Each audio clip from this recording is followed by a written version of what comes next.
Labdien! Šodien es jums pastāstīšu par projektu pieteikumu aizpildīšanu sabiedriskā labuma projektiem. Iesniegšanai lauka atbalsta dienesta elektroniskajā pieteikšanās sistēmā biedrības Sateka izsludinātajos projektu konkursā 6. kārtā. Tātad 6. kārtā ir izsludināts 3 rīcības, par kurām tad es arī pastāstīšu, stāstot par veidlapas aizpildīšanu. Lai jūs varētu pieteikties šai te programmā, jums ir jābūt reģistrētam lauka atbalsta dienesta klientu reģistrā. Reģistrāciju jūs varat veikt, reģistrējoties šeit, izmantojot elektronisko parakstu vai e-mobila, vai dodoties jums tuvāko lauka atbalsta dienesta klienta apkalpošanas centru. Tad jūs varat, kad jūs esat klients, jums ir 2 veida iespējas pieslēgties šai te elektroniskās pieteikšanās sistēmā. Tātad pieslēgties ar elektronisko parakstu vai citiem rīkiem, banku, Smart ID.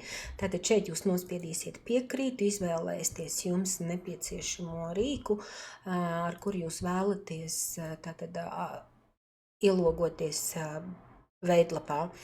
Un otra iespēja ir tātad izmantojot savu lietotāju vārdu, ko jūs saņemat, kad reģistrēties kā lauka atbalsta dienesta klients. Un tātad ievadīsiet lietotāju vārdu, jūs izveidoto paroli. Gadījumā jūs aizmirsis paroli, jums uzklikšanot šeit parādīsies, ja jūs ievadīsiet jūsu e-pasta adresi, un uz jūsu e-pasta adresi atnāks saite, ar kur jūs varēsiet ielogoties elektroniskās pieteikšanās sistēmā, tātad arī tur sakārtot šīs te paroles lietas. Tātad es logošos ar lietotāju vārdu un paroli.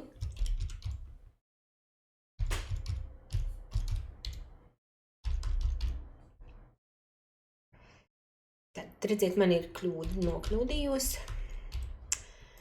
Vadam pa jaunu.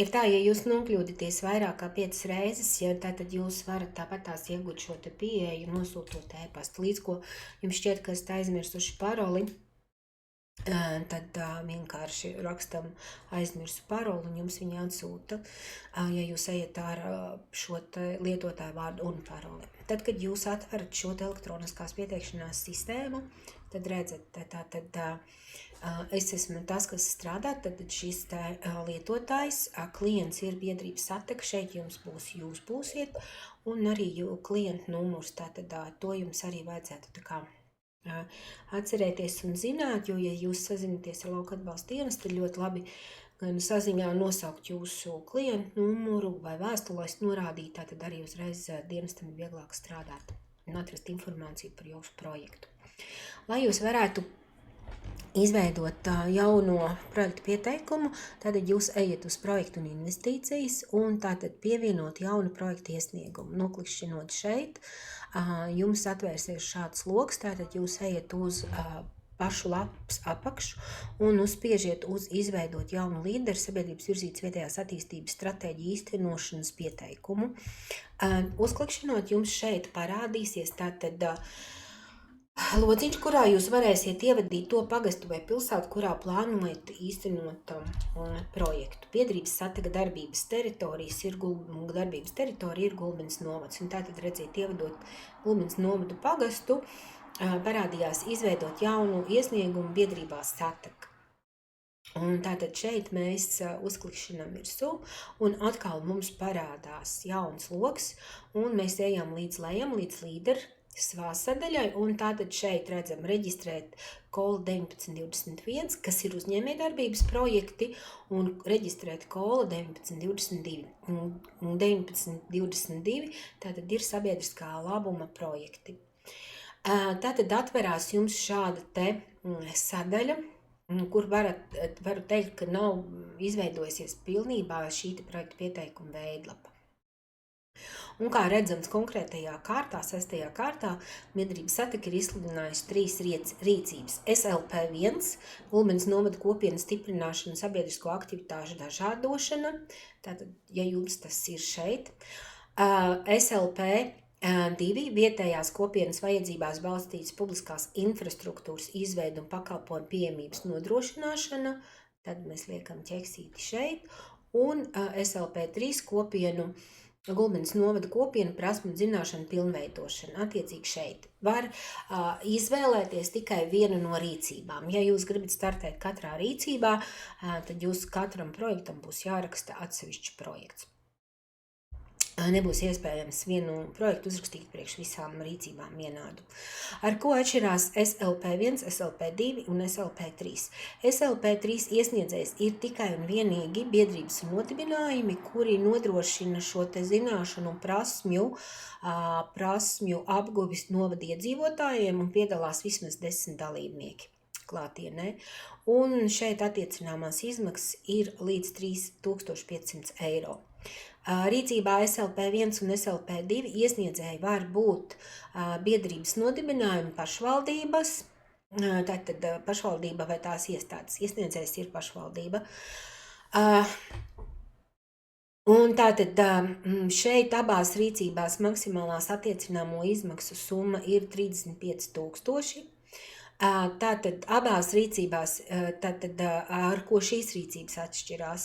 Tātad SLP1 ir vairāk vērsta uz dažādu sporta, brīvā laika, kultūras aktivitāšu dažādošanu, nodrošināšanu. Tātad, respektīvi, kas ir saistīts ar aktīvām lietām, darīšanām, tātad, lai būtu gan sportot, gan aktīvi atpūstos, gan kultūras pasākumiem un dažādām arī biedrības darbības nodrošināšanai tieši savu mērķu sasniegšanai un ieguvumam kopienai. Savukārt SLP2, tātad jau šeit arī nosaukumā ir rakstīts publiskās infrastruktūras izveida un pakalpojumu pieejamības nodrošināšana. Tad šeit startē tātad biedrības nodibinājumi, arī pašvaldība, un aizmirs arī pateikt, ka SLP1 un SLP2 arī var startēt reliģiskās organizācijas. Un tieši SLP2, tātad šeit var būt kādu publisku pieejamo ēku sakārtošana, laukumu sakārtošana. Tad būtībā tas ir tādām publiskai infrastruktūrai, kas ir domātas dažādu pakalpojumu nodrošināšanai pieejamībai. Piemēram, ir īstenot vairāki projekti, ko ir īstenojuši tieši reliģiskas organizācijas, kas sakārto mūsu skaistās baznīcas, kā piemēram Velēnas luteriskā baznīca, tātad ir sakārtojusi gan altāra daļas jumtu, gan arī šobrīd notiek projekta īstenošana, un tātad šo te mazo jumtu restaurāciju. Tātad izvēlamies no viena šeit būtībā nav atšķirības veidlapas aizpildīšanā, pilnīgi visām 3 rīcībām ir vienāda veidlapa. Projekta iesniegums, tātad šeit jums ir tā saucamā lapas titullapa. Tātad, šeit jums parādīsies biedrības sataka, tad parādīsies atbilstošās rīcības kods no šejienes un rīcības nosaukums. Atbalsta pretendents būsiet jūs ar jūsu nosaukumu, reģistrācijas numuru, klientu numuru un jūsu juridisko vai deklarēto adresi. Runājot vēl par SLP1, var startēt arī fiziska persona, kas veic saimniecisko darbību, bet tātad projekts nevar būt saistīts ar šo te konkrēto saimniecisko darbību. Piemēram, mums ir bijis projekts, ko ir īstenojis fiziska persona, kurai ir piedara senlietu krātuve, un viņš šai senlietu krātuvei mainīja jumtu. Tātad fiziskā saimnieciskā darbība šeit nav, tā kā viņš neatbalsta, bet viņš ir krātuve, kurā viņš laiž apmeklētājs, rāda un stāsta. Tātad iepazīties ar šajām te senām lietām. Un šeit SLP2 vēl arī var startēt fiziskas vai juridiskas personas, kas veic saimniecisko darbību un vēlas izbūvēt liftus, pacēlājus, uzbrauktuves, sakārtot durvis, lai varētu atvērties automātiski durvis cilvēkiem ar kustību traucējumiem. Tad šeit arī var šajos izņēmumu gadījumos startēt juridiskas un fiziskas personas, kas veic saimniecisko darbību. Atgriežoties pie veidlapas, Tad šeit jūs norādiet oficiālo e-pasta saziņu, tātad tas ir tas e-pasts, kuru jūs regulāri caurskatāt, regulāri saņemat ziņas. Un šeit lūdzu norādiet, arī turpmāk norādiet precīzu informāciju bez kļūdām. Ļoti svarīgi, lai arī e-pasts ir norādīts bez kļūdām, jo gan biedrības Sateka, tātad vietējā rīcības grupa vērtējot jūsu projektu, vai arī lauka atbalsta dienas vērtējot projektu īstenošanas laikā vai tā uzraudzības laikā vēlētos ar jums sazināties, tātad, lai būtu korekta gan šī e-pasta adrese, gan arī norādītais kontaktālrunis. Projekta vadītājs ir tas cilvēks, kas atbildēs par jūsu projektu gan tā vērtēšanas laikā, gan ieviešanas laikā, gan arī uzraudzības laikā. Tā tad ir jābūt tādam cilvēkam, kas pārzinās jūsu projektu, jebkurā laikā ar viņu sazinoties. Kontaktālrunis, tas var būt šī projekta vadītāja kontaktālrunis, e-pasts, tātad ir vai nu sakrīt ar šo te oficiālās saziņas e-pastu, vai šis otrs e-pasts varētu būt arī projekta vadītāja e-pasts. Tad ir projekta nosaukums. Projekta nosaukums rakstāms vienā loģiskā teikumā, ir saprotams, kas projektā tiek plānots darīt. Lūdzu, nerakstiet projektu nosaukumu, kas ir mistisks, nesaprotams, piemēram, zili brīnuma zaļā pļavā vai brīnuma rūķītis, kas ir redzēti pie projektiem. Projekta numurs jums parādīsies tikai tajā brīdī, kad jūs jau būsiet iesnieguši projektu pieteikumu, un šis te varēsiet redzēt, pēdējais cipars nozīmēs, kurš jūsu projekts ir pēc kārtas iesniegts. Tad arī pastāstīšu par dažādām pogām, kas arī parādīsies pēc tam vēl klāt izveidot veidlapu. Tātad būtībā pogas saglabāt ir 3 vietās, tātad šeit zaļajā lodziņā un šeit zaļajā lodziņā, tātad labajā augšējā un kreisā pusē apakšā vienmēr, bet tam ir tas, ka viņu braucot uz augšu uz leju, tātad viņš paiet, un tad, kad būs šī jau plašākā veidlapa, tātad viņš nebūs visu laiku skaisti ekrāna augšā vai ekrāna apakšā, bet būs jābraukā uz leju uz augšu. Un te ir gan diskatīta, oranžā diskatīta, tā gan ir visu laiku vienu vietu, un uz viņus uzspiežot, tā tad arī saglabājas. Un šis nozīmē, kas griežas, nozīmē, ka tiek saglabāta informācija, ko jūs ievadījuši projektā. Ļoti svarīgi pa laikam to izdarīt. Tātad jūs redzat, ka ir mazliet mainījusies jau veidlapa, un jau viņa sāk izskatīties pēc kārtīgas veidlapas. Tātad šeit ir vairākas sadaļas, par kurām es arī sīkāk stāstīšu. Man uzreiz ir jānorāda, ka šeit trūkst viena podziņa, iesniegt VRG, viņa parādīsies 20. martā un būs pieejama līdz 18. aprīlim. Tas nozīmē, ka veidlapu projektu jau var pildīt 2 mēnešus, bet iesniegt var tikai 1 mēnesi. Šādi ir nosacījumi. Un tātad konkrēti 6. kārtā biedrībai Satekai tātad ir projekta pieņemšanas laiks no 20. marta līdz 18. aprīlim. Tad arī ir šeit šī te podziņa. Tātad šeit vēl trūkst vēl viena sadaļa, kas ir iepirkumi un cenu salīdzināšana, bet tā parādās tikai tad, kad ir savadīta informācija par projektu. Tātad ir parādījušās šīs te projekta izmaksas, un tās izmaksas, kuras ir virs 2000, tiem ir jābūt veikta cenu salīdzināšana, bet par to es stāstīšu tātad, kad tiksim tik tālu veidlapā. Jūs redzat, ir gan zaļi, gan arī dzeltens šis te rimbulīts. Dzeltenais rimbulīts, oranžais rimbulīts nozīmē, ka jūs esat konkrēti šajā sadaļā. Un tātad vispārējā sadaļa ir sadaļa, kas ir titullapa ar papildus informāciju. Tad ir A sadaļa, tā ir informācija par jums kā atbalsta pretendentu. B sadaļa, kas ir ļoti svarīga. Tur ir gan apraksts, kāpēc projekts ir nepieciešams, projekta mērķis, projekta mērķa grupa, projektā plānotās izmaksas un darbības, ko jūs darīsiet.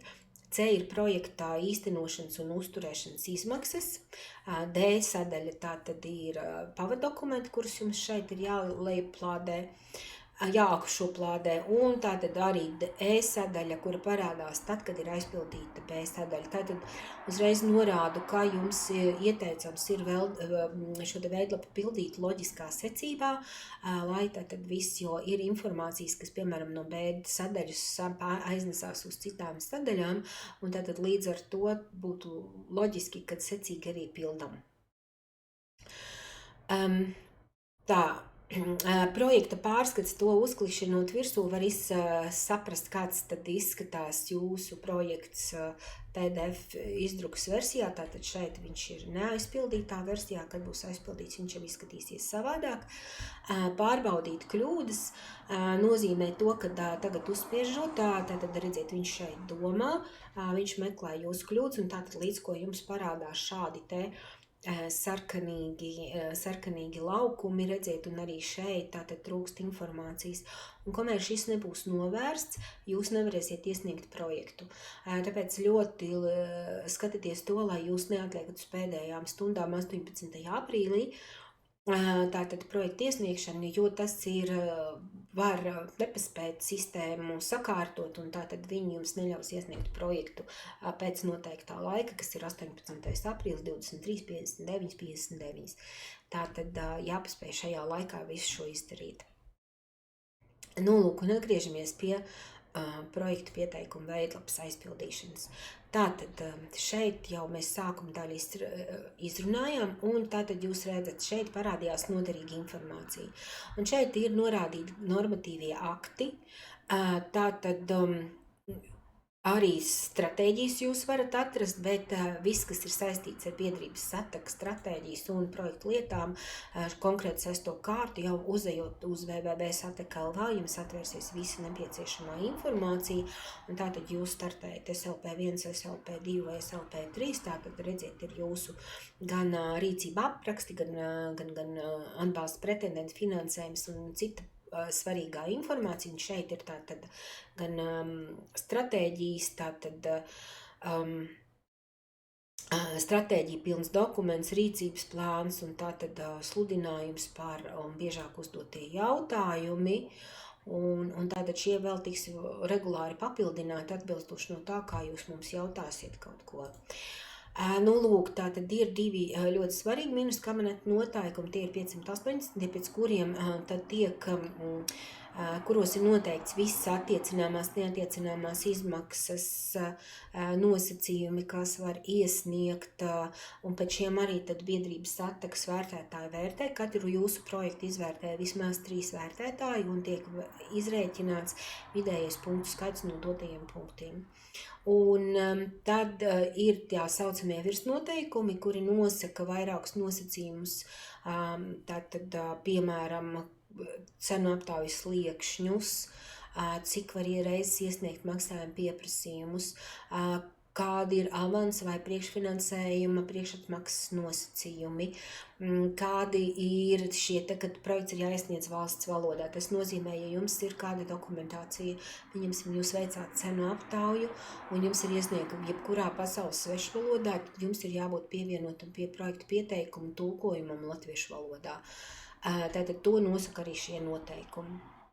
Tātad šeit ir dažādi saīsinājumi, arī aizvedu uz šī bultiņa aizvedu uz konkrēto mājas lapu, uz konkrētiem ministru kabineta noteikumiem, un tātad jūs to varat izmantot savā darbā, lai jums tātad varat ātrāk atrast tās lietas. Projekta īstenošanas vieta mēdz būt tā, kad jūsu juridiskā adrese vai deklarētā adrese atšķirās no jūsu šīs projekta īstenošanas vietas, tad šeit jūs norādat attiecīgi. Tātad īstenosim Satakas teritorijā Gulbenes novads, pagasts, izvēlamies pagastu un attiecīgi tad tur savadam, ja ir ciems, iela, māja, atbilstoši to, kas jums ir nepieciešams.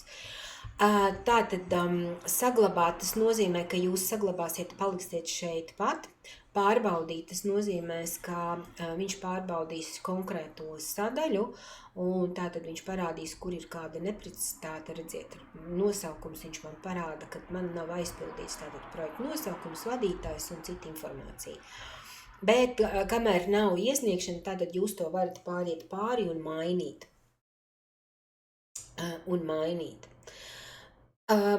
Tātad nākamā lietiņa, tātad mēs esam jau nokļuvuši nākošajā sadaļā, tātad saglabāt un turpināt nozīmē, ka jūs aizvedīs uz nākamo sadaļu. A sadaļa ir tā sadaļa, kas ir tieši par jums. Tātad par jums kā projekta iesniedzēju. Un šeit jūs sniegsiet informāciju tikai un ap, kas ir saistīts ar jums, un vienā no sadaļām arī saistībā ar projektiem. Tātad šeit sākumā jūs izvēlaties tātad pašvaldība, biedrība nodibinājums reliģiska organizācija, attiecīgi šeit ieliksiet ķiksīt fiziska persona, tātad SLP1, tātad fiziskā persona īsteno sabiedriskā labuma projektu, kas nav saistīts ar viņu saimniecisko darbību, ja tādu veids. Un juridiska persona SLP2 gadījumā, tātad, lai varētu sakārtot šo teritoriju, kur tiek veikta saimnieciskā darbība, un tātad tās visas ir uzbrauktuves, lifti, durvis, tualetes, dušas telpas, tātad, lai cilvēkiem pielāgot arī cilvēkiem ar kustību redzes dzirdes traucējumiem, kā arī ratiņkāslu un ratiņu lietotājiem. Diemžēl 6. kārtā mums nav attiecinām bezmaksas stāvlaukuma izveide, kāds šeit ir minēts. Nu, lūk, un šeit arī ir viena no lietām, ko es gribu jums uzsvērt. I-burtiņas, jūs redzat, zem katra I-burtiņa ir iesniegta kaut kāda informācija. Tad jums arī šeit jūs varat gan palīdzību, gan ieteikumus, kam tad šeit ir jābūt, kādā nosacījumā ielikts. Jā, vēl nenorādīju, ka šeit ir rokas grāmata, un uzklikšanot uz rokas grāmatu, jums atvērsies Lauka atbalsta dienesta veidota šī rokas grāmata, kā strādāt šajā veidlapā. Nu, lūk, atgriežamies pie veidlapas, tātad mēs ejam tālāk. Tātad šeit jūs ieliksiet jā, ja jūsu projekts būs projekta summa ar attiecināmo projektu summu līdz 15 000. Tas nozīmē, ka ja jūsu projekta kopējās attiecināmās izmaksas ir līdz 15 000, jūs automātiski klasificējaties kā budžeta projekts. Ko nozīmē budžeta projekts? Budžeta projekts nozīmē to, ka jums ir jābūt uz projekta iesniegšanas brīdi gataviem visiem būvniecības dokumentiem, izņemot SLP1, jo SLP1 šajā 6. kārtā nav atļauta būvniecība. Būvniecība atļauta tikai ir SLP2. Tātad budžeta projektiem ir tas, kad atbalstu saņem pamatoties uz projektā noteikto rezultātu vai starp rezultātu. Tātad turpina savu darbību vismaz 3 gadus, un tātad un ir atvieglināti nosacījumi pie maksājuma pieprasījuma iesniegšanas. Tas nozīmē to, ka nav jāiesniedz dokumentācija, bet jūs iesniedzat, kad ir sasniegts šis plānotā darbība izdarīta, tad jūs iesniedzat maksājuma pieprasījumu, bet maksājuma pieprasījumam nepievieno šo maksājuma dokumentāciju. Bet par to jau būs cits stāsts tajā seminārā vai informatīvajā materiālā, kad tiks stāstīts par to, kā ieviest projektu. Nākamā sadaļa, kas arī ir svarīga, vai projekta pieteikums tiks iesniegts no jūsu kā atbalsta pretendenta citas pilnvarotas personas. Tātad tas nozīmē, ka jūs kā esat elektroniskā pieteikšanās sistēmā deliģējis vai piešķīrus papildus lomu kādam citam, vai nu jūsu darbiniekam vai ārpakalpojumu sniedzējiem, kas jums izstrādā projektu. Tātad šeit jūs ieliekat ķeksīti, ja to tiešām tā darīs, iesniegs cita persona. Un tas nozīmē to, ka ja jums projekta pieteikumu tātad aizpilda pilnvarotā persona, arī šis ir šeit norādīts, jums pie D sadaļā pie pie dokumentiem obligāti jāpievieno elektroniski parakstīt, parakstīt šī te atbalsta pretendenta deklarācija. Tā deklarācija ir pieejama gan mūsu mājaslapā, tātad pie dokumentiem, šeit ieejot iekšā, tātad papildus iesniedzamie dokumenti, ja viņi ir nepieciešami, redziet, šeit arī ir norādīti, tātad, kur jūs viņu to varat atrast. Ja jūs pats sniegsiet, tad šeit neliekam neko, un jums arī neparādāsies papildus dokuments D sadaļā, kas ir šeit. Tad ir, lai saņemtu līderī statusu, tātad projektu finansējumu jums ir jānorāda arī šī te mazā vidējā uzņēmuma statusa atbilstība. Jā, tas ir tāpēc, ka līderi vairs šajā periodā nav de minimis, bet tiek piešķirts pēc reģionālā principa, un tādēļ šeit ir jums tā kā jāatbilst šim statusam. Jā, to arī jāpilda ir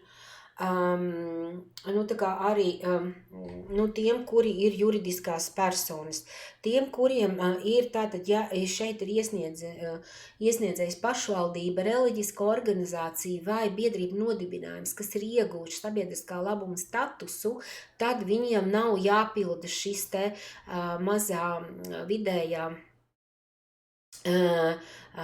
šī te veidlapiņa, tā arī ir pieejama mūsu mājaslapā, tātad šeit deklarācija par mazo un komerci atbilstību, jā, tātad tā ir pie katras rīcības mēs esam ielikuši atsevišķi, kur tu viņu var atrast. Tātad, ja jums ir piešķirts sabiedriskā labuma status, tad šis jums nav jāizpilda, šeit jūs vienkārši ieliekat neatiecas. Pārējām biedrībām, nodibinājumiem, reliģiskām organizācijām vai juridiskām personām, tātad ir jābūt šeit jā. Un tātad jāpievieno arī papildus dokuments. Ja jūs īstenojat kopprojektu, tad šeit pie kopprojektu, tātad var kopprojektu īstenot rīcībā SLP1 un SLP2, un tātad projektu īsteno biedrība vai nodibinājums sadarbībā ar pašvaldību. Un tātad, ja pašvaldība tātad savā īpašumā vai valdījumā esošajā infrastruktūrā tātad paredz kādas aktivitātes, lai varētu darboties priekš kopienas, un starp šiem te dalībniekiem ir noslēgts kopprojekta līgums, un līgumā ir atrunāts gan saistības, gan pienākumi, gan arī finansējuma ieguldījumi un tādas citas lietas. Un tātad, ja jūs šeit ieliksiet jā, tātad uzreiz redzat parādās visi papildus aktivitātes. Tātad šeit jūs, piemēram, ieliksim jā un aizpildīs. Tātad pirmā plašākā aprakstošā daļa, tātad ir A1 darbības apraksts, tas ir jūsu pašreizējās darbības apraksts. Uzreiz vēršu uzmanību, ka zem aprakstošajām sadaļām ir 2500 rakstu zīmes. Un šīs te rakstu zīmes ir gan atstarpes, gan jaunā rindkopā, ja ieliekat, tas jau uzreiz ir viena rakstu zīme. Tas nozīmē, ka tā informācija nebūtu nav gana plaši rakstāma, tātad, jo tur ir ierobežots rakstu zīmes skaits. Ko tad šeit liek? Arī šeit jūs redzat, ir norādes, kam būtu jābūt. Tātad šeit jūs norādīt īsu jūsu pašreizējā aprakstu uz projektu iesniegšanas brīdi. Piemēram, jums ir pamatdarbības, jūs, piemēram, esat biedrība nodibinājums, tātad jūs norādat biedrība dēļ pamatdarbības virziens ir tāds, biedru skaits ir tāds, tātad, ko jūs vairāk, uz kā jūs centrēties, kādi ir jūsu galvenie šie te darbības jomas un aktivitātes, bet tā īsi un konkrēti, neizplūstot liekā informācijā. Tad jums ir arī šeit jāieliek obligāti jūsu organizācijas īstermiņa un ilgtermiņa mērķi un pieredze līdzīgu projektu vadīšanā vai īstenošanā. To jūs šeit norādiet. Uzreiz brīdinu, ka ļoti svarīgi ir ielikt jūsu īstermiņa un ilgtermiņa mērķi, organizācijas iesniedzēju īstermiņa ilgtermiņa mērķus, lai jūs Jo tas tiek vērtēts, vērtētāji arī skatās, vai jūs esat norādījuši ne tikai projekta mērķi, bet arī norādījuši jūsu organizācijas īstermiņa, ilgtermiņa mērķi. Un šiem ilgtermiņa mērķiem, īstermiņa un ilgtermiņa mērķiem būtībā būtu jāpapildina jūsu projekta mērķi. Īstermiņa mērķis tātad ir līdz 1 gadam un ilgtermiņa mērķis 3 un vairāk gadiem. Nākamais ir, vai norādiet informāciju, vai jūs esat iesnieguši tātad projektu citā organizācijā vai citā iestādē. Līdz ko jūs šeit uzliekat, jā, jums atvērsies A21, un kur jūs tātad norādīsiet informāciju par projektiem.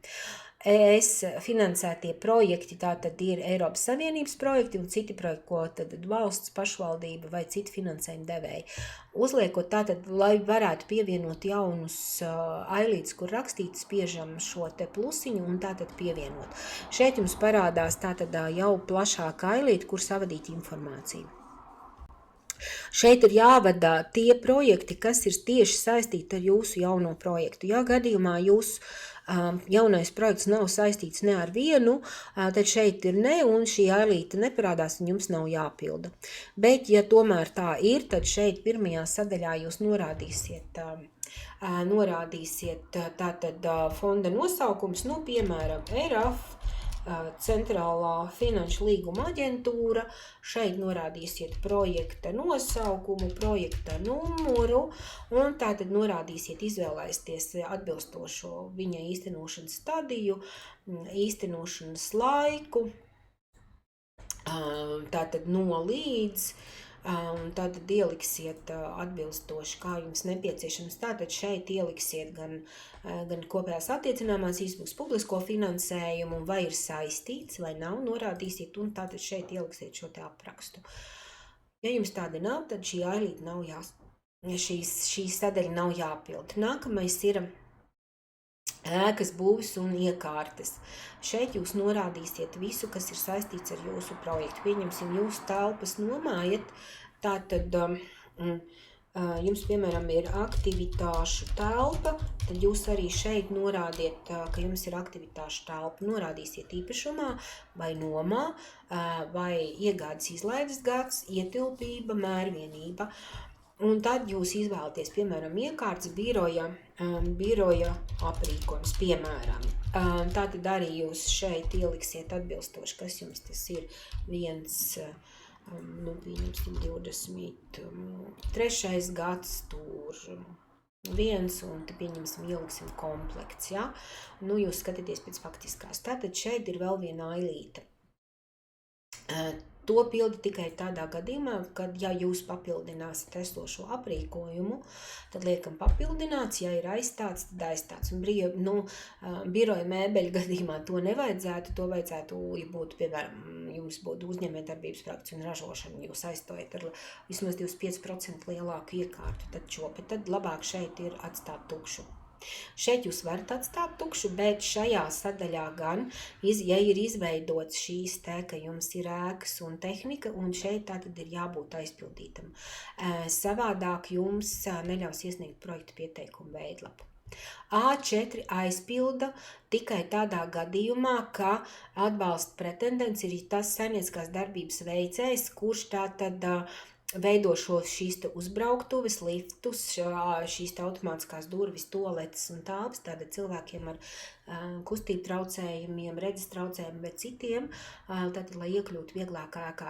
Viens piemērs ir arī mūsu teritorijā, kur uzskatāmi varam redzēt, ka ir izmantot šī piedāvātā iespēja, tātad Ābeļu ielā 17 Gulbenē, kur pie lejas aptiekas ēkas ir izbūvēts lifts pacēlājs, to īstenoja SIA, tātad lejas aptiekas īpašnieki, lai tiktu tātad uz otro stāvu varētu cilvēku apmeklēt ārstu kabinetus. Un tātad šis te lifts pacēlājs ar visu ēkas piebūvi ir tātad īstenots izmantojot arī līderu līdzfinansējumu. Tātad arī varam jums parādīt piemēru dzīvē, ka tādas arī aktivitātes notiek.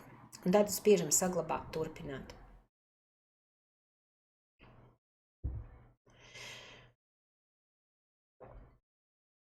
Tātad šeit mēs esam nokļuvuši ļoti svarīgā sadaļā, B1 un B2, tātad tas ir visa informācija par jūsu projektu.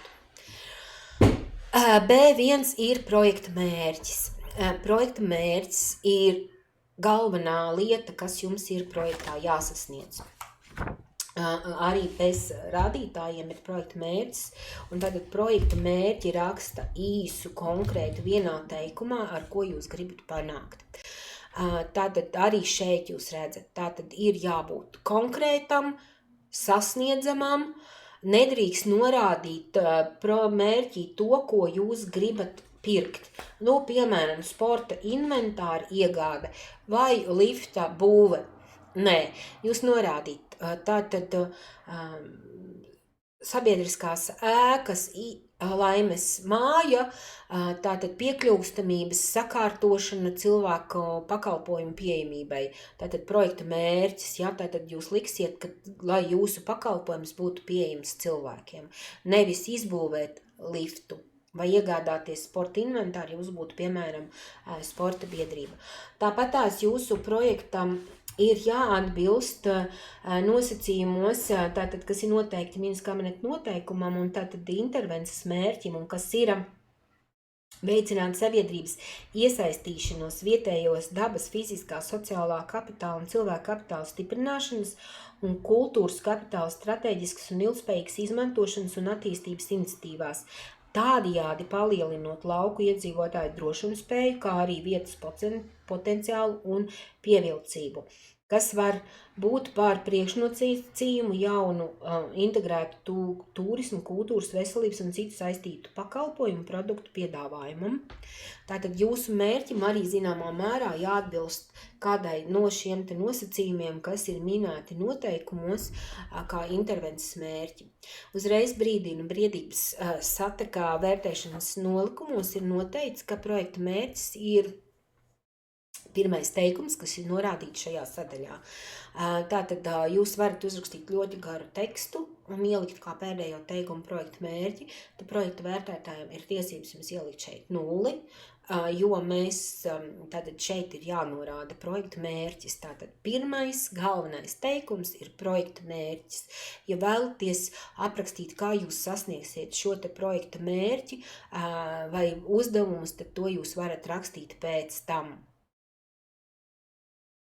To jūs varat rakstīt pēc tam. Arī šeit šīs te rakstu zīmes ir ieliekams. Uzreiz brīdinu, ka tātad par projekta mērķi, un ja jums ir tātad iegūts mazāk vērtēšanas laikā mazāk par 1 punktu, tad jūsu projekts var tikt noraidīts kā neatbilstošs. Tātad skatāmies, lai arī mērķis ir precīzs, viņš ir izpildāms reālajā laikā, kā jūs plānojat un ar plānoto budžetu.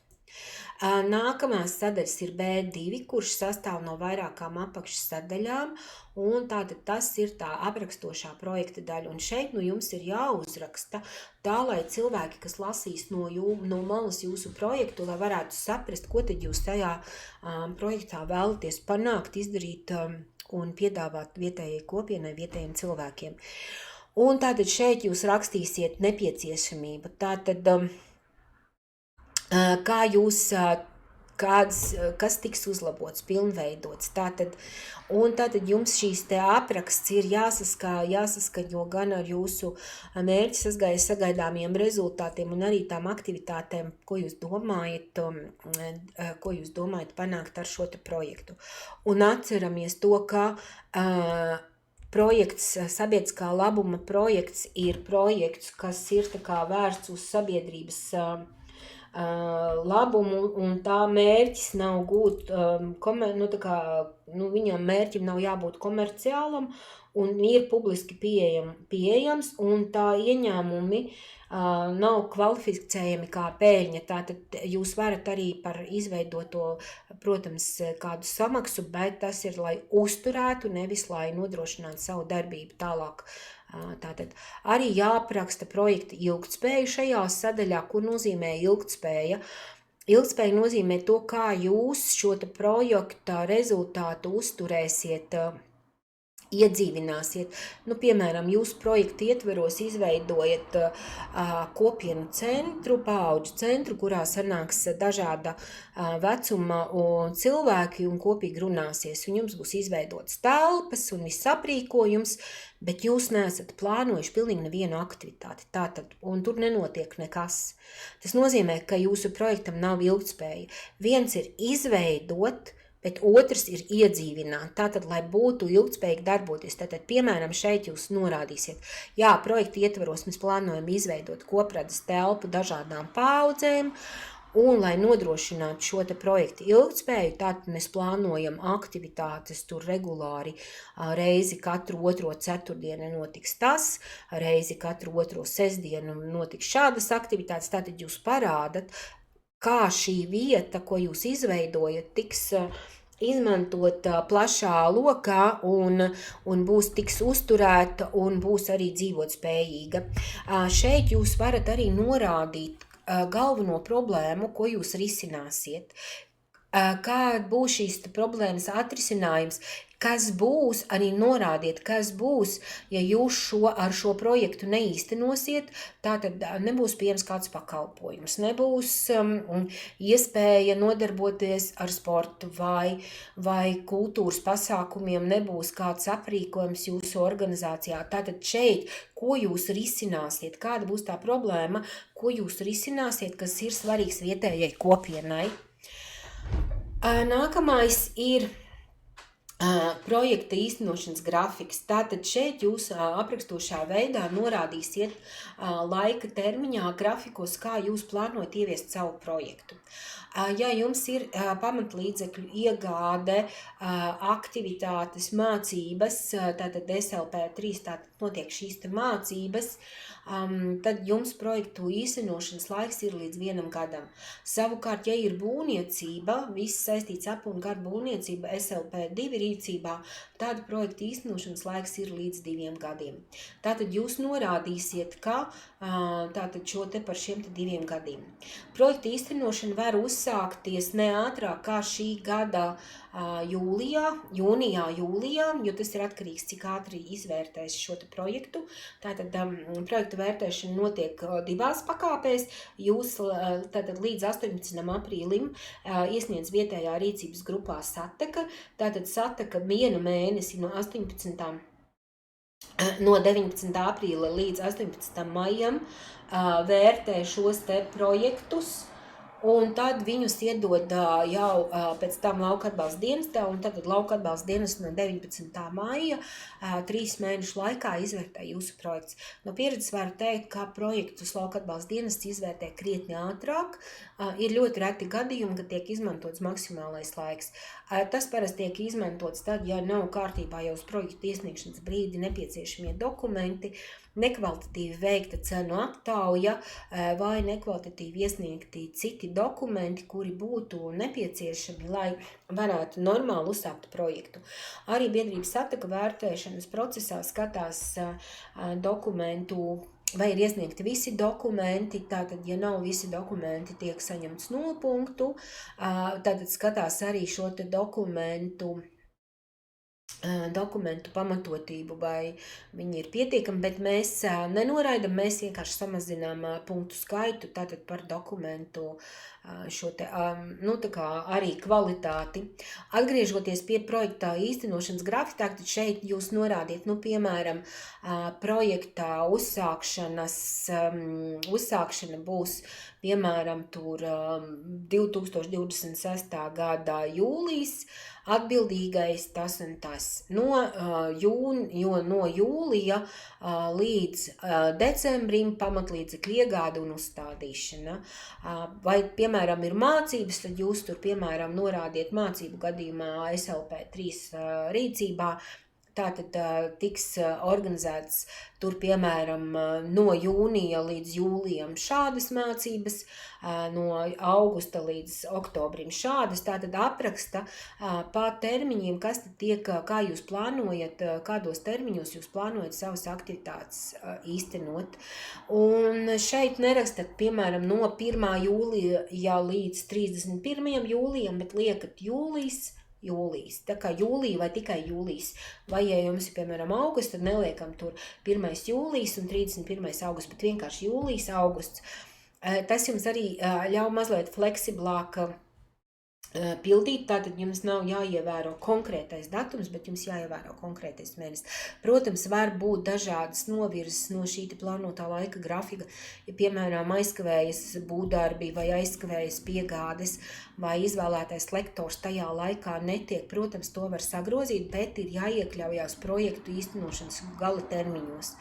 Tātad šeit jūs plānojat un izplānojat savu projektu, kā jums ir nepieciešams veidot. Tātad šeit jūs norādīsiet B23, tātad projekta finansēšanas apraksts, kur tad jūs ņemsiet finansējumu tieši priekš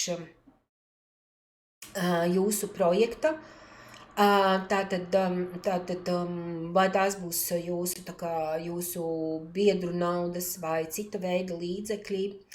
Tātad arī jums ir jāapraksta projekta vadībai nepieciešamie resursi, ka jums ir pieejami, un tātad šeit jūs redzat, jums ir detalizēti jāapraksta, kā tad finansējumi, kādi būs finansējuma avoti, un tātad jums ir jābūt pieejamiem pilnā apjomā finanšu līdzekļiem, lai nodrošinātu visa projekta īstenošanas nepārtrauktīgu. Tātad, ja jūs, piemēram, ir vajadzīgs nepieciešams sabiedriskā labumā līdzfinansējuma daļa, tātad, kur jūs ņemsiet līdzfinansējumu, vai ņemsiet šo te priekšfinansējumu rēķinu priekšatmaksu. Tātad to arī visu aprakstiet, ja jūs ņemsiet aizņēmumu, tad to arī norādiet, kur ņemsiet un cik liels tas būs. Ja jūs esat iesniedzējs, kas ir juridiska persona vai saimnieciskās darbības veids no fiziska persona, tad jums pienākās arī avansa maksājums. Tad nevis pienāks, bet jūs varat izvēlēties, ka jums būs šis avansa maksājums un biedrības nodibinājumi, kā arī pašvaldības un reliģiskas organizācijas var saņemt priekšatmaksu. Un tātad jums ir jāraksta iesniegums, bet to jau visu tiem stāstīsim atsevišķi pār, un tātad jūs šeit norādat, jā, mēs to izvēlamies. Nākamais ir B24 aktivitāšu īstenošana vērsta uz noteiktajiem virzieniem, un tātad jūs izvēlaties šeit pilnīgi to, kas jums attiecas. Kas runā, kas šeit ir brīvā laika aktivitātes, ir tātad jauniešiem no 7 līdz 25. Ja ir cita joma, jūs ieklikšķiniet citu jomu, un tātad arī šeit norādiet, kas tā ir pār jūsu jomu. Kurā tad jūs šis projektā ir aktivitātes vērstas, un to arī attiecīgi šeit jūs norādat tikai vienu, tā, kur ir dominējošā. B25 ir ļoti svarīgs, kas ir projekta mērķu grupa. Un projekta mērķu grupa, jums ir jābūt, jūs nevarat norādīt, mūsu projekta mērķu grupa ir jaunieši. Kādi jaunieši, jo jūs redzējāt jauniešu vecums, tātad uz kuriem jauniešiem, vai jums ir seniori, vai tie ir pilsētas, vai tie ir lauki, vai tie ir visa novada. Kā jūs sapratāt, vai tiešām tas kā jūs pārliecinājāties, kā projektā plānotās aktivitātes tieši jūsu konkrētajai mērķa grupai ir nepieciešams? Kādas būs šīs te mērķa grupas, tātad kā jūs viņu raksturosiet, cik viņa ir liela, kā jūs ar viņu komunicēsiet, kādi jūs galu galā risināsiet viņu vajadzību. Un te ir ļoti svarīgi norādīt to, ka nākošajā sadaļā tātad ir papildu informācija, kas sniedzama saskaņā ar sabiedrības virzītas vietējo attīstības stratēģiju, tad jūs gan šeit, gan arī šeit varat sniegt informāciju, jo viens no papildus iesniedzamiem dokumentiem jums ir jābūt veiktai, tātad jūsu mērķa grupas vajadzība apzināšana, un šī vajadzība apzināšana nav vecāka par 1 gadu pirms projekta iesniegšanas brīža. Tātad šeit jūs varat arī izmantot Satakas piedāvātās iespējas. Pieņemsim, mums ir šie te mazie projektu konkursi, kur, piemēram, pagājušajā gadā mums bija tēma sarunāties, un tātad tur tika Tātad arī apkopoti rezultāti, ja, kur tātad sarunu apkopojumi tātad ir 10 dažādās mūsu novada vietās, ja, tātad jūs redzat Gulbenē, Litenē, Krapā, Galgauskā, tātad Druvienā, tad var jau apskatīt jūs no tām teritorijām, varbūt jūs varat no šiem te apkopojumiem arī kādu informāciju. Tātad jums tās var būt brīvā formā aptaujas, jebkurā no veidiem, kur veica aptaujas. Tās var būt fokus grupas un sanākšanas, bet tie pasākumi nedrīkst būt formāli. Viņiem ir jābūt nopietniem, jo par formālām pieejām tātad jūs saņemat mazāk arī vērtējumu punktos, jo organizācija var uzskatīt, ka mērķa grupai to vajag, bet nemaz nav parunājusies ar savu konkrēto mērķa grupu. Ir ļoti svarīgi runāties ar savu mērķu grupu, lai nav tā, ka jūs saplānojat kādas aktivitātes un iegūdat savu laiku un arī resursus, un galu galā tā, ko jūs izdevāt, vieta vai lieta, ko jūs izveidot, jums nav nevienam vajadzīgi. Nu, piemēram, tas pats piemērs ar šo kopienu namu. Jūs uzbūvējat namu, jūs sakat, ka mūsu dažādu paužu cilvēki nāks, bet neviens nenāks, jo jūs varbūt viņus neesat uzrunājuši, vai viņiem tāda problēma nebūtu nav bijis aktuāla, varbūt viņi satiekas pilnīgi kaut kur citur.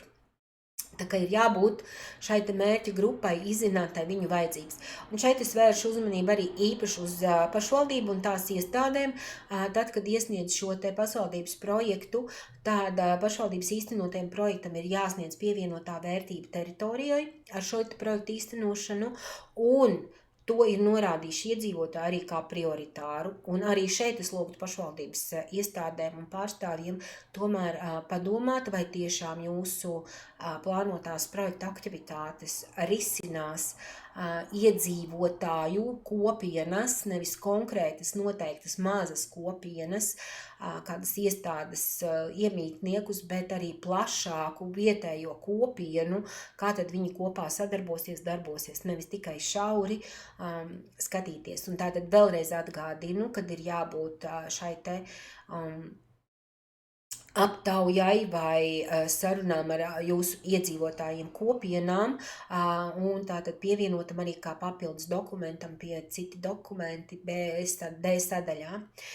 Tāpēc tās pie stratēģija tātad arī sludinājumā ir noteikts, ka ir jābūt sasaistēji ar teritorijas vajadzībām. Arī teritorijas vajadzības tātad ir atrodamas biedrības mājas lapā, tātad arī ieejot pie līdera, tātad līdera stratēģijas izstrādes materiāli, un tātad tur mums ir redzams, kā piemēram apkaimju darbnīcas, fokusu grupu tikšanās un aptaujas, un tātad arī šeit katrā teritorijā tātad ir norādīts šis vajadzības, ko cilvēki ir norādījuši savā teritorijā, un izdabūt šo jūs varat sasaistīt ar stratēģijas 1.4 sadaļu, kurā tad ir analizēt šīs teritorijas vajadzības. Un tātad jums būs jābūt šeit aprakstam par sasaisti ar šo teritorijas vajadzībām.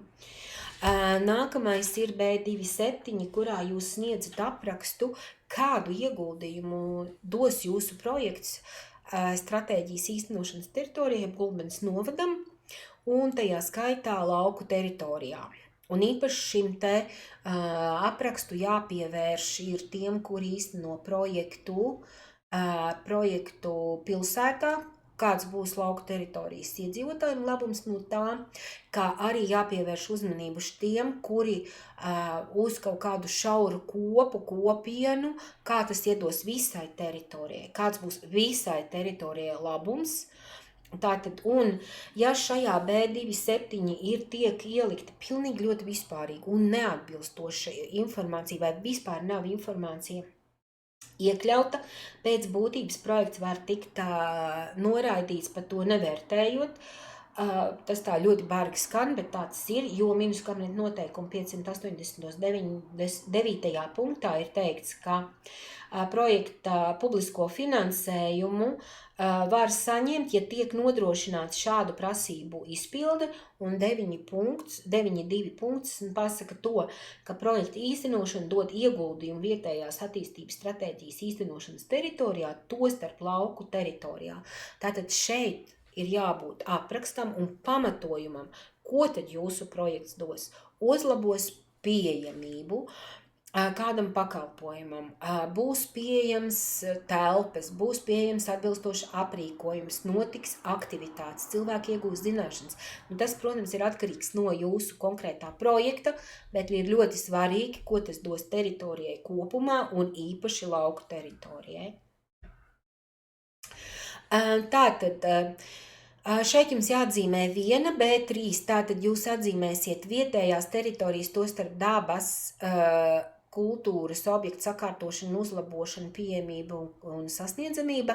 Tur liek ķeksītī rīcība SLP2, savukārt sabiedrisko aktivitāšu šīs te apmācības, sports, brīvais laiks liek SLP1 un SLP3. Tā kā mums nav jauniešu iniciatīvas, tad tur nekas nav jāliek. Nākamā sadaļa ir, vai projektā ietvaros tiks radīta inovācija vietējās rīcības grupas līmenī. Un šeit jūs liekat jā. Un tātad šeit jums šis ir viens no ļoti svarīgs apraksts, kur jums ir jāiedod precīzs apraksts par to, vai jūsu projekts dos ieguldījumus inovācijā visā biedrības satekas teritorijā, vai jūs radīsiet līdz šim nebijušu produktu pakalpojumu, vai jums procesi vai resursu inovācija, kādu no inovācijām, un aprakstīsiet šeit. Tātad šeit jums ir jāiegūst vismaz 3 punkti, un šos 3 punktus var iegūt tikai tādā gadījumā, ja jums ir inovācija visā Gulbenes novada teritorijā. Un tam ir jābūt aprakstītam un pamatotam. Teikums šāda pakalpojuma vai šāda aprīkojuma Gulbenes novadā nav, ir nepietiekams un jums netiek piešķirti punkti. Tāpat šeit jūs varat likt jā, ja jūs gribat, ja tā ir inovācija jūsu organizācijā, jā, lai ir arī citiem apkārt, bet inovācija organizācijā, tad šeit jūs arī liksiet jā, atbilstošo inovāciju izvēlēsties un aprakstīsiet arī, teiksiet, tā ir inovācija mūsu organizācijā, jo mēs līdz šim ar šādu vai šādu lietu nedarījām, vai šādas mācības mums nebija, tad jūs varat saņemt šeit 1 punktu. Ja savukārt, ja jūs ierakstīsiet šeit arī jā un uzrakstīsiet, ka šādā inovācija nav visā manā pagasta teritorijā vai pilsētas teritorijā, kurā tad tiek īstenots projekts, tad jūs varat saņemt 2 punktus. Ja šeit būs jūs ielikuši nē, tad vērtētāji jums arī ieliks šo te 0 punktus inovācijā, un jūs nevarēsiet saņemt ne punktus, ne papildus intensitāti. Tātad lūdzu pārdomājiet jūsu inovācijas lielumu, vai tāds ir, un tātad varbūt arī pa līmeņiem. To jūs varat redzēt arī šo līmeņu gradāciju pašnovērtējumu veidlapā, kur jūs liekot sev punktus. Saprotiet, jā, man taču tā ir inovācija manā organizācijā, tātad es uzreiz nāku atpakaļ uz veidlapu, sakārtoju veidlapu, ielieku sev un iegūstu 1 punktu. Tātad jums arī ir jāskatās, vai šīs inovācijas tātad arī būs ne tikai visā teritorijā, bet vai nu jūsu organizācijā, vai pagastā, vai pilsētas teritorijā. Arī var iegūt punktus. Bet galvenais ir šeit aprakstīt, kas ir tā par inovāciju. Pēc projekta īstenošanas sasniedzamie rādītāji, tātad šeit jūs norādīsiet sasniedzamos rādītājus, un tie ir jāizpilda tikai SLP1 un SLP2 rīcībās. Un kur to var atrast? To var atrast tātad 6. kārtā, aiziesim atpakaļ. Tātad, piemēram, SLP1, jūs nezināt, kāda ir sasniedzamie rādītāji. Jūs atnākat, jā, jo mums sludinājumā ir noteikts, un tātad īstenot aktivitāte, kas sniedz atbalstu sociāli mazsargātajām grupām. Tās ir ļoti daudz un dažādas, tās ir nepilnās ģimenes, tie ir cilvēki ar jebkāda veida invaliditātēm un citi, tātad ir vesels šis sarakstīns, bet to arī var redzēt pašnovērtējumu veidlapā, atšifrējumu. Tātad uzlabot vai izveidot infrastruktūra bērnu un jauniešu auditorijai, uzlabot sporta, kultūras un brīvā laika, kā arī mūža izglītības pasākumu un tā kā saturiskais piedāvājums un tātad kopējais labumu guvējs skaits, kur jūs norādat, cik tad jums būs tie labumu guvēji. Tie ir SLP1. Savukārt SLP2 sasniedzamie rādītāji, tātad ir 2. Tātad jūs izvēlaties vienu, tātad izveidots vai labiekārts publiska šīs infrastruktūras objekts un norādat kopējo labumu guvēju skaitu. Tātad šeit ir viss atrodams un šeit ir vienam jābūt. Ja jūs norādat, tātad jums ir jānorāda projekta īstenošanas vieta, un tātad šeit ir jābūt tātad kadastra numuram. Ja ir pārvietojumā tehnika un citi pamatlīdzekļi, tad kā arī mācības, tad jūs šeit norādīsiet to, tā kā, tātad norādīsiet kadastrā, tātad pamatlīdzekļu iegādē, šeit norādīsiet 11 ciparu kadastra apzīmēm, ja jums ir būvniecība, tātad SLP2 norādīsiet zemes gabalā kadastra vērtību, un ja ir būvs, kurās tiekat pārbūvi vai liekat šīs te, tā kā iebūvējat, būvēs iekšā stacionārās iekārtas, šeit liekat. Gadījumā, ja jums ir SLP3 mācību projekts un jūs nezināt, kurā vietā jums plānots rīkot mācības, tad jūs šeit norādat jūsu tā kā juridiskās adreses kadastra numuru vai norādiet to vietu, kur jūs nomājat telpas un jums faktiskā darbība. Un tad jūs uz tā brīdi, kad sāksiet īstenot projektu SLP3, tātad jums ir atbilstoši nosacījumiem 5 darba dienas pirms projekta aktivitātes jāinformē vietējā rīcības grupas Ataka un laukatbalsta dienas par aktivitātēm. Tur jau būs norādīta konkrēta adrese. Tālūk, tas ir tāds svarīgi zināt.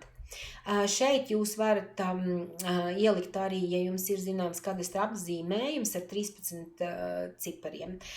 Uzreiz saku, ja šeit jūs esat izveidojuši šo te un nav aizpildīts, tātad jums nevarēsiet iesniegt, šeit var palikt tukši, varēs iesniegt. Tātad,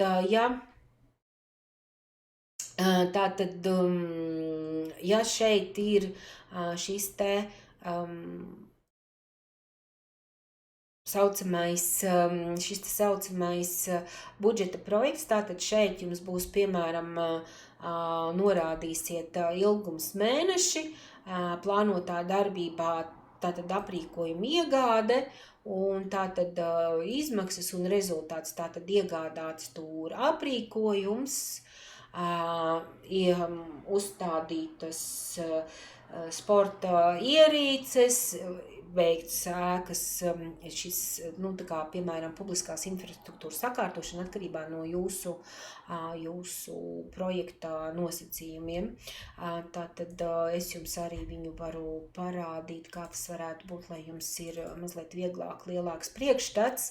Tātad tas būs, piemēram, šeit jums būs, šeit ir piemērs no uzņēmēja darbības, bet šeit būs jums, piemēram, 6 mēneši, pamatlīdzekļu iegāde, sporta aktivitāšu nodrošināšana. Tad jūs norādīsiet iegādāti tik un tik komplekti sporta inventāra vai kultūras aprīkojuma, vai jums, piemēram, plānota būvniecība, tātad 24 mēneši, tātad beigta piemēram, baznīcas jumta rekonstrukcija, baznīcas iekštelpu renovācija, kāda kultūra vēsturiskā objekta, kas ir reģistrēts kultūra vēsturiskā reģistrā, pieņemsim restaurācija. Tas ir atkarīgs no jūsu projekta, tātad jūs šeit ievadīsiet šo te informāciju, kas atbildīs jūsu projektam. Tas nozīmē, ka jebkurā brīdī, ja jums ir jautājumi, jūs drīkstat sazināties ar mums, mēs jums palīdzēsim aizpildīt šo veidlapu, ja kādā sakarā droši varat jautāt. Ļoti svarīga sadaļa ir B8, kur tātad jūs norādīsiet projektu kopējās un attiecināmās izmaksas. Te ir ļoti svarīgi pareizi ielikt, PVN ir attiecināms. Tādā gadījumā, ja spiež noliekot šeit, ja jūs neesat PVN maksātājs vai jums nav iespējas atgūt no valsts budžeta šo pārmaksāto PVN, ja jūs esat PVN maksātājs un ir iespējams atgūt no valsts šo PVN, tad šeit liekam nē. Pārsvarā tas ir tātad iet uz jā. Un tad ir vairākas apakšsadaļas, tātad kurās liek šīs te izmaksas. Tātad jaunu pamatlīdzekļu un programmu nodrošinājumu iegāde un uzstādīšana, būvdarbi, tātad tie ir būvdarbi, kur nav nepieciešama lielā būvdokumenti. Tātad šobrīd ir bijuši grozījumi būvu normatīvos šī gada sākumā, tātad jums ieteiktu SLP 2, tie, kuri startēs šajā rīcībā, tātad arī doties uz būvvaldi un ar būvvaldi parunāties, kādi dokumenti ir nepieciešami vai nav nepieciešami, īpaši jūs esat kādā aizsargājumā zonā tieši no kultūra vēsturiskā mantojuma vai cita veida, tātad labāk ir pārliecināties, vai jums ir kas nepieciešams. Tad ir būvdarbi šeit, tātad te jau ir lielā visa projekta dokumentācija. Nepieciešama, tātad šeit liksiet šīs izmaksas. Izmaksas tātad jums šeit nāks, kā redzat, vairākus jūs varat pielikt. Pieņemsim, tad ir labiekārtojuma elementu ierīkošana un uzstādīšana. Labierīkojuma elementi, piemēram, jums ir tātad pēc kādi parka soliņi, stendi, reklāmas stendi arī tādi lielāki varētu būt. Šajā kārtā nav izsludināts jauniešu iniciatīvas, tad ir sabiedriskā attiecību izmaksas, un tātad šeit jūs iekļaujat kaut kādus šos te, kas jums ir nepieciešams, šī te vizuālā informācija par jumsīm, tātad šie te,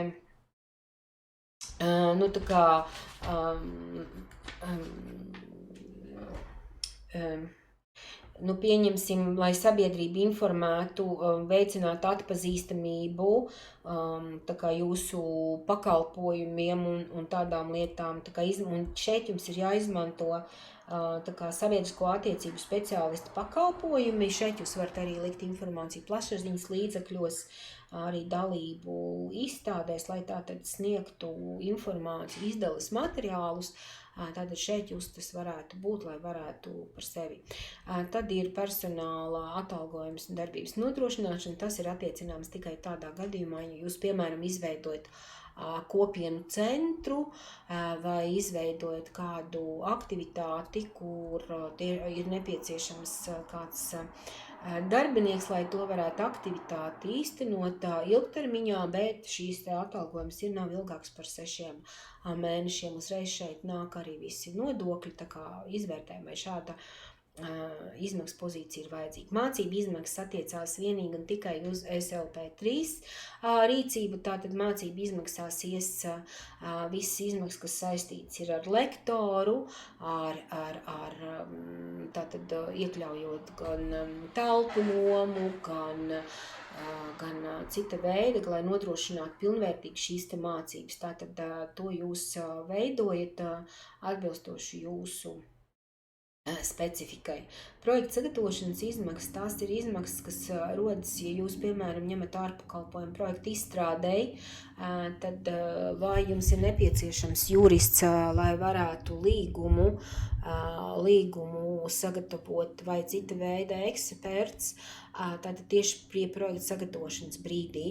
Un tās ir izmaksas 1,8% apmērā no tātad augstāk esošajām attiecināmajām izmaksām, bet viņas ir iekļauts kopējā summā 35 tūkstošiem attiecināmo izmaksu vai 3,5 tūkstošiem attiecināmo izmaksu, tātad 1,8% būs šīs izmaksas. Savukārt vispārējās izmaksas attiecas tikai uz tajā gadījumā attiecināmas, ja ir šie te būvdarbi ar lielo dokumentāciju, tātad būvprojekts. Un vispārējās izmaksās iet iekšā visas izmaksas, kas saistīts ar un ap būvniecību. Piemēram, tehniskā projekta izstrāde, būvuzraudzība, autoru uzraudzība, inventarizācijas un citas lietas, kas ir saistītas, lai sakārtotu šo būvniecību un veiktu būvniecību. Un kā arī ierakstīšana, līguma ierakstīšana zemes grāmatā, jo būvniecības projektiem, ja ir nomas līgums, tā tad ir jābūt ierakstītam zemes grāmatā.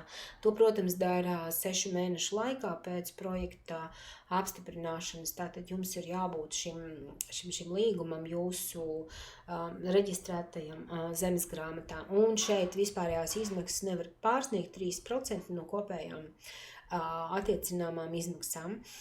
Runājot par sagatavošanas izmaksām un vispārējām izmaksām, tās ir izmaksas, par kurām jums nav jāveic cenu aptauja pilnīgi nekāda, jo tās tiek aprēķinātas saskaņā ar vispārējām šīm te vienotās likme, kas ir nosaka šī te likmes aprēķināšanas metodika, kas arī ir pieejama Zemkopības ministrijas mājaslapā.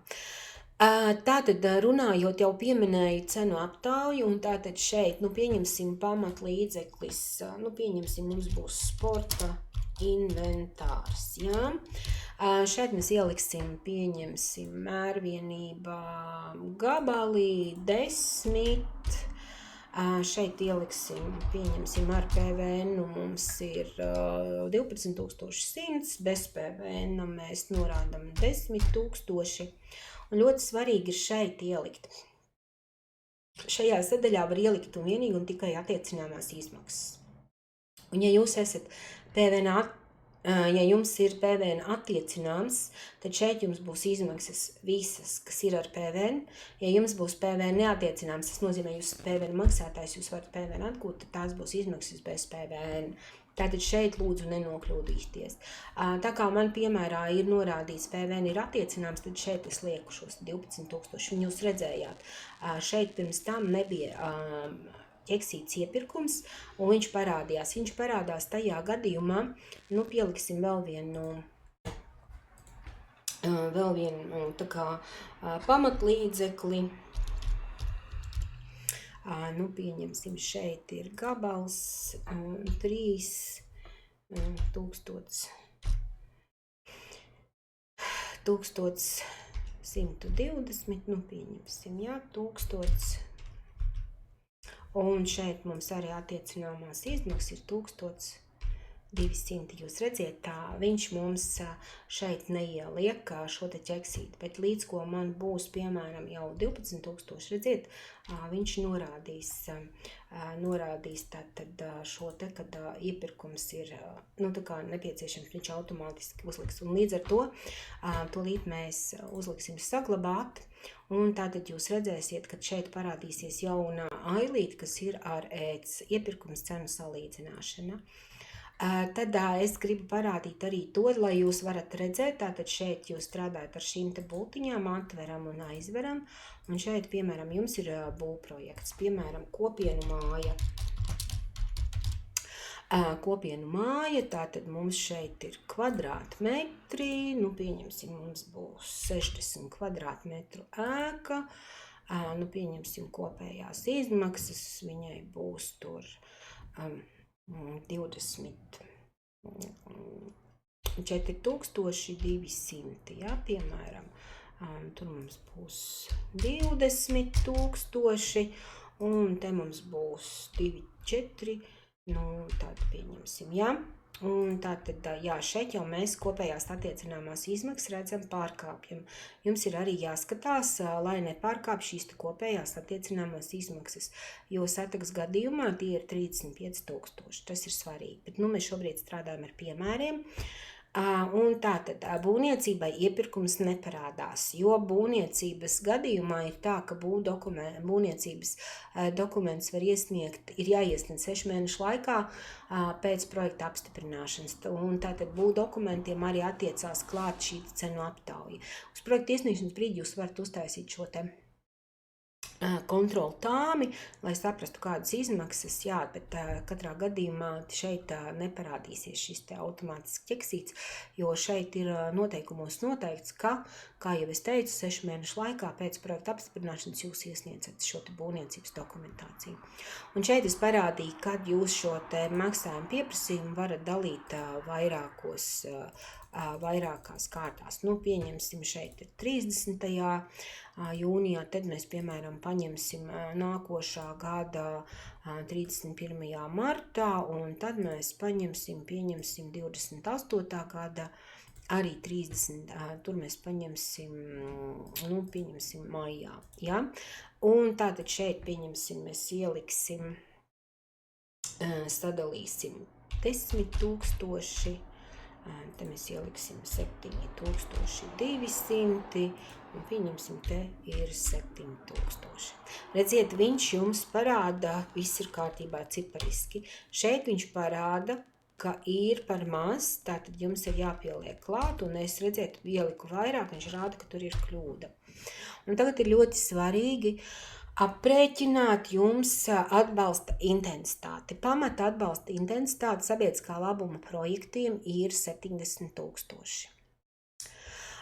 Kā jūs varat, tātad jums arī viens no iesniedzamajiem dokumentiem ir šīs te, ja jūs piemērojat paaugstināto intensitāti, tātad atbalsta kritēriju piemērošana.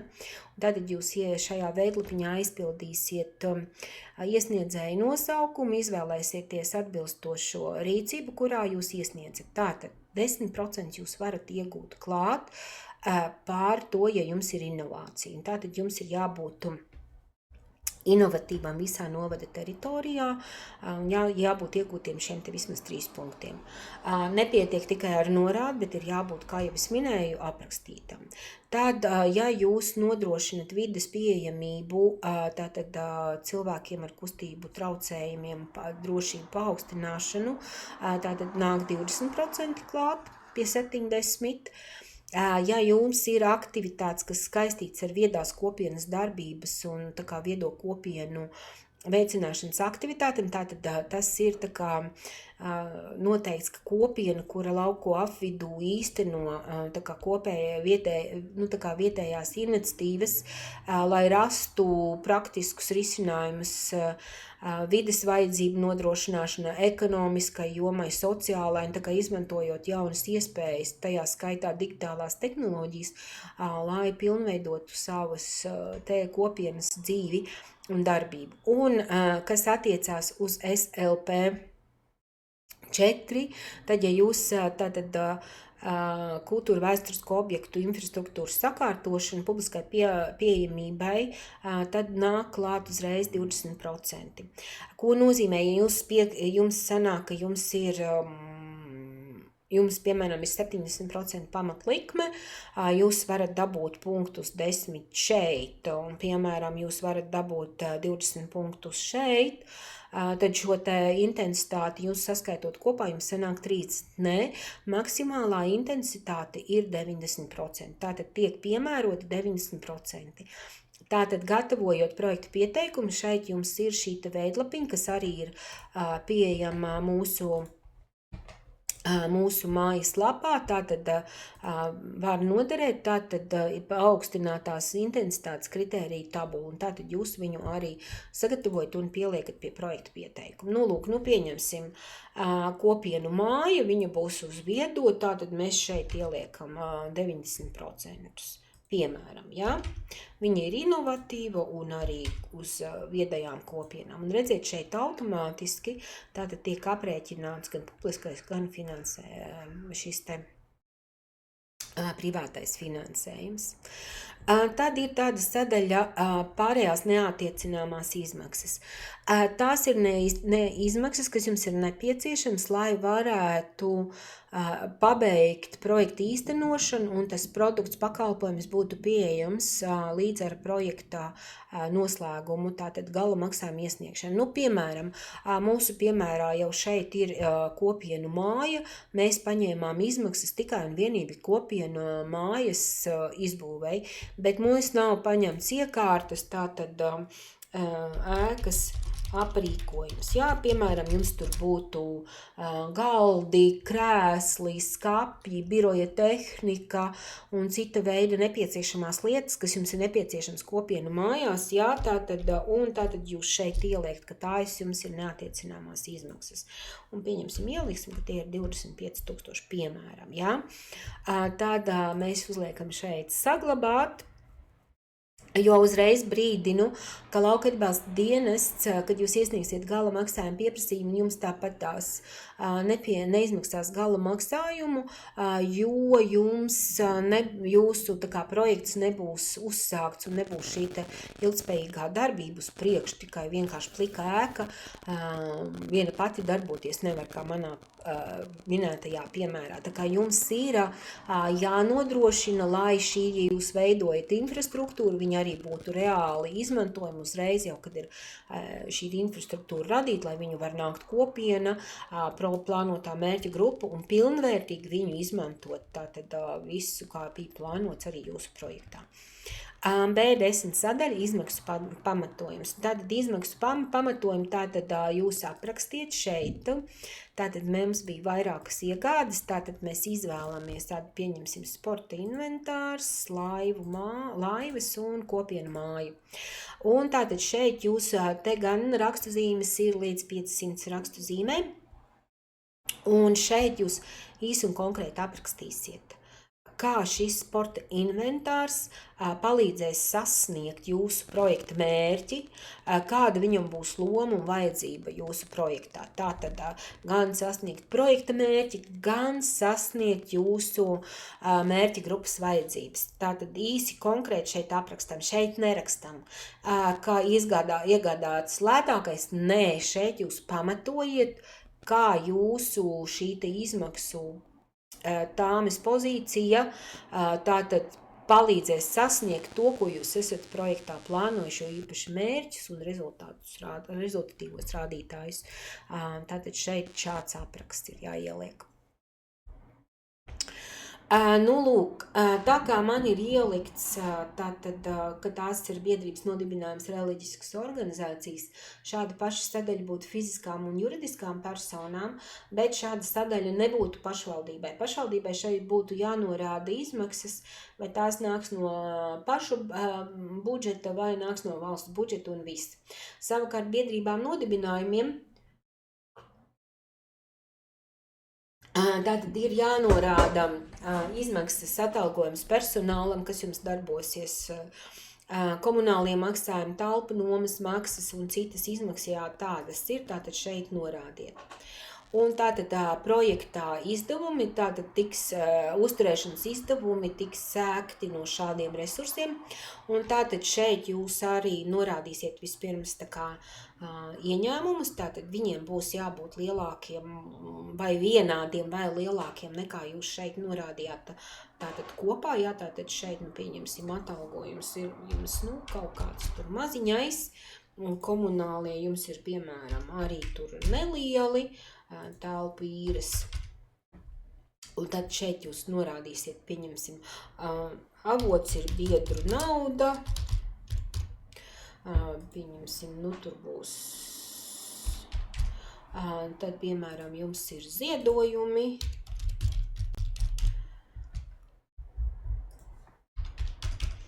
un tātad jūs šeit norādīsiet, kādi jums ir tur lietas, tad šeit jūs norādīsiet brīvprātīgo darbu, ja ir inventārs un sadarbība ar citām organizācijām. Un jūs šo te norādīsiet, tātad, lai šeit var redzēt, un arī tā kā pamatojums, kas pamato, kā tad jūs varat to projektu rezultātu uzturēt un nodrošināt tā darbību. Tātad šeit jūs augšuplādēsiet, ja jums aktivitātes notiek ne jūsu īpašumā, tad jums ir jābūt ilgtermiņas nomas līgumam. Jūsu gadījumā, tā kā projektu attiecināmās izmaksas nav lielākas par 35 000, tad jūsu attiecināt, tātad līgumiem, ja ir jābūt līdz, nu, tā kā 5 gadus no ilgiem, līdz tātad vismaz 5 gadi no projekta apstiprināšanas brīža. Ja jums būtu lielākas attiecināmās izmaksas, kas jau ir virs 50 000, būtu 7 gadi no projekta iesniegšanas brīža. Tas pats ir runājams par saskaņojumu, par labiekārtojumu elementu vai stacionāro informācijas stendu vai reklāmas stendu, kā vai kādu tikai pamatlīdzekļu uzglabāšanu, tad, nu, kuri nav stacionāri un kurus jūs izmantojat ārpus noteiktas telpas, tad jums ir jābūt arī saskaņojumam ar šī nekustamā īpašuma īpašnieku, kurā jums glabājās šīs visas aprīkojums arī uz tātad līdz 5 gadiem no projekta iesniegšanas brīdi, ja izmaksas ir zem 50 000. Iepirkuma dokumentu cenu aptauja, tātad šeit ir šajā sadaļā jūs ieliksiet, nu, pieņemsim, jums ir izmaksas līdz 2000, tātad par tām izmaksām, pozīcijām, kas ir, jūs būsiet veikuši izpēti un brīvā formā aprakstījuši, tad jūs šo šeit pievienojat, jūs esat cenu tehniskās specifikācijas, sarakstes vai kāda cita informācija, kas ir saistīta ar iepirkumu, tad jūs ievietosiet šeit. Savukārt piedāvājumi būs jāliek šeit pie, tātad šeit pie šajā sadaļā tūdaļ parādīšu, kur, tātad mēs pievienosim nevis šos, bet šos, tātad iepirkums, tātad mēs te pieņemsim sporta inventārs, tad mēs pieliekam vērtēšanas cenu salīdzināšanu, tātad viņš mums atver vaļā šo te, un te ir jābūt vismaz 2, un tātad redziet piedāvājumu dokumenti, un tātad šeit viņus pievienot failu, nu pieņemsim, pieliksim šo, un tātad uzliekot saglabāt, viņš šeit augšu plādēsies. Tā ir tas jauninājums, kas ir pēc pēdējām lielākām izmaiņām veidlapā no pagājušā gada novembra. Tātad, jā, viss, kas nav saistīts ar kas ir saistīts ar piedāvājumu ies šajā vietā, bet visa cita informācija par cenu aptauju tātad nāk šeit. Tātad, ja jums ir šīta būvniecība, tad ilgtermiņa nomas līgums, kas reģistrēts zemes grāmatā, protams, jūs varat viņu iesniegt 6 mēnešu laikā pēc projekta apstiprināšanas lauka atbalsta dienestā, bet arī tad, ja, piemēram, jūs to izdarat ātrāk pirms projekta īstenošanas uzsākšanas. Un tās izmaksas, kas ir līguma reģistrēšanai zemes grāmatā, ir attiecināmas no vispārējām izmaksām. Tad būvniecības dokumentā, visi būvniecības dokumenti, gadījumā, ja jūs bijuši būvvaldē un būvvalde pasaka, ka šeit nav nepieciešams būvniecība vai kaut kāda cita lieta, tātad jūs šeit ieliksiet šo te izziņu, kad nav būvniecības dokumenti nepieciešami. Uzreiz saku, tie, kuri ir Excel formātā, tie arī šeit ir jāaugšuplādē Excel formātā. To nosaka arī grozījuma ministru kabineta noteikumos, tātad būv dokumenti ir jāiesniedz, kas ir Excel formātā, arī Excel formātā, nevis pārveidoti par PDF, bet viņiem šeit jābūt ir augstuplādētiem. Tad ir valdes apstiprināts lēmums, tātad par projektu īstenošanu ar visām no tām izrostošām saistībām, kā arī norādot projekta kopējās izmaksas un finansējuma avotus. Iesniedzējs ir pašvaldība, tad tas ir pašvaldības lēmums par daļu piedalīšanos projektā un projektai pilnu nepieciešamo finansējumu apmēru. Obligāti iesniedzamais dokuments ir pašnovērtējuma veidlapa, un tātad pie pašnovērtējuma veidlapas, tātad es jums šeit parādīšu, piemēram, rīcībai SLP1, kāda tad izskatās šī veidlapa. Tātad jūs šeit ierakstīsiet projekta iesniedzējs jūsu projekta nosaukums, un tātad šeit jums ir, jūs izvēlēsieties jā vai nē. Uzreiz saku, saku, ka šeit nedrīkst būt neviens nē, līdz ko šeit ir projektā parādās pie vērtētājiem nē, tad jūsu projekts tiek automātiski noraidīts kā neatbilstoši atbilstības vērtēšanas kritērijiem. Nu, pieņemsim, jūs rakstat projektu, iesniedzat biedrībā Sateka, bet mēs redzam, ka gan projekta īstenošanas adrese, gan arī norādītais zemes kadastra numurs ir, piemēram, Madonis novadā. Protams, jūs neatbildīsiet. Piemēram, jums projekta mērķis vispār nav norādīts vai ir ļoti slikts kvalitātes un vispār nav saprotams, vai tas ir mērķis vai nav, tad arī šeit var ielikt nē.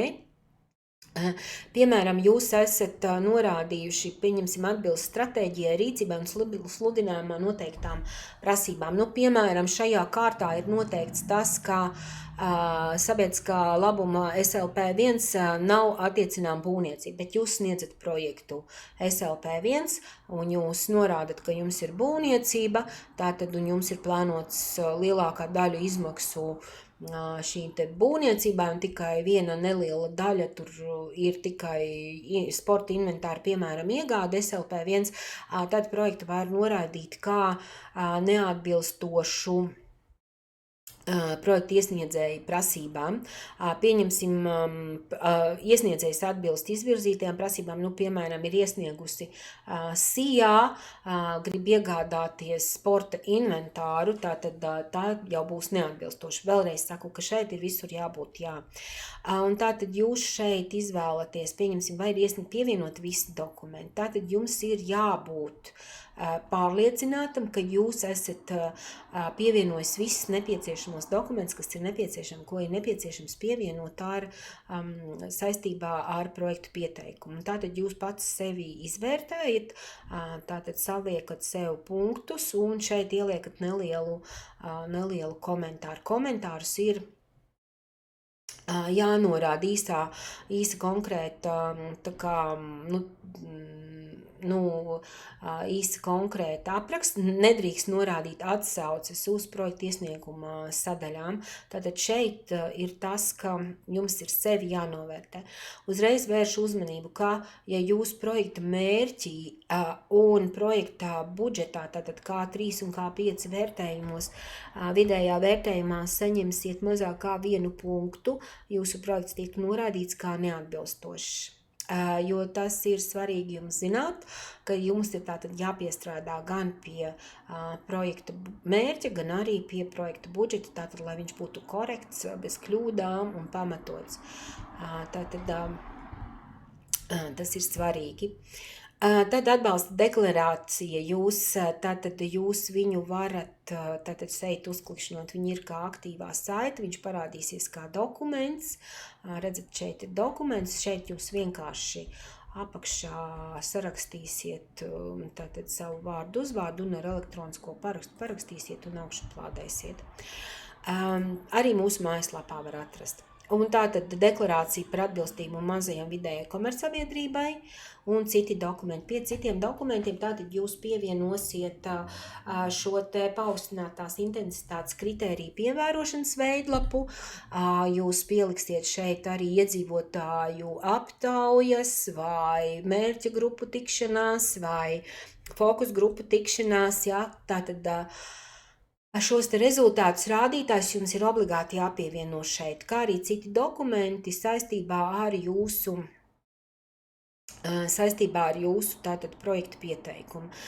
Mēs esam arī izstrādājuši tādu veidlapiņu, kurā mēs ieliekam visus nepieciešamo apkopojumu par rīcībām, tātad, kur ir kādi dokumenti, un tad jūs ejat skatāties, vai tas uz jums attiecas vai ne. Tas ir arī būs pieejams pie tātad biedrības mājaslapā, tātad šeit var noderēt, tad būs ievietota informācija un tur var skatīties.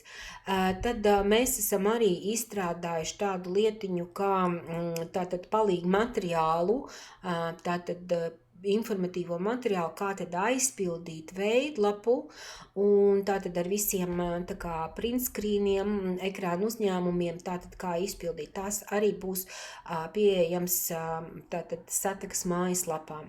Un tātad atbilstoši jūs skatāties šiem te visiem materiāliem, tāpat kā šim video ir informatīvs raksturs, tātad, lai mēs varam ieteikt, kā jūs rakstīt, jā, mēs nevaram iedomāties visas iespējamās situācijas un nepieciešamības, tāpēc mēs jūs aicinām tātad kontaktēties ar mūs. Visa kontakta informācija ir atrodama tātad šajā te pilnajā sludinājumā, kur tad arī var redzēt šo te visu mūsu biedrības kontakta informāciju, izsludināto apjomu, kā arī vērtēšanas kritērijus, rīcības aprakstu, tātad arī to var iepazīties mūsu mājaslapā, kas ir pieejams.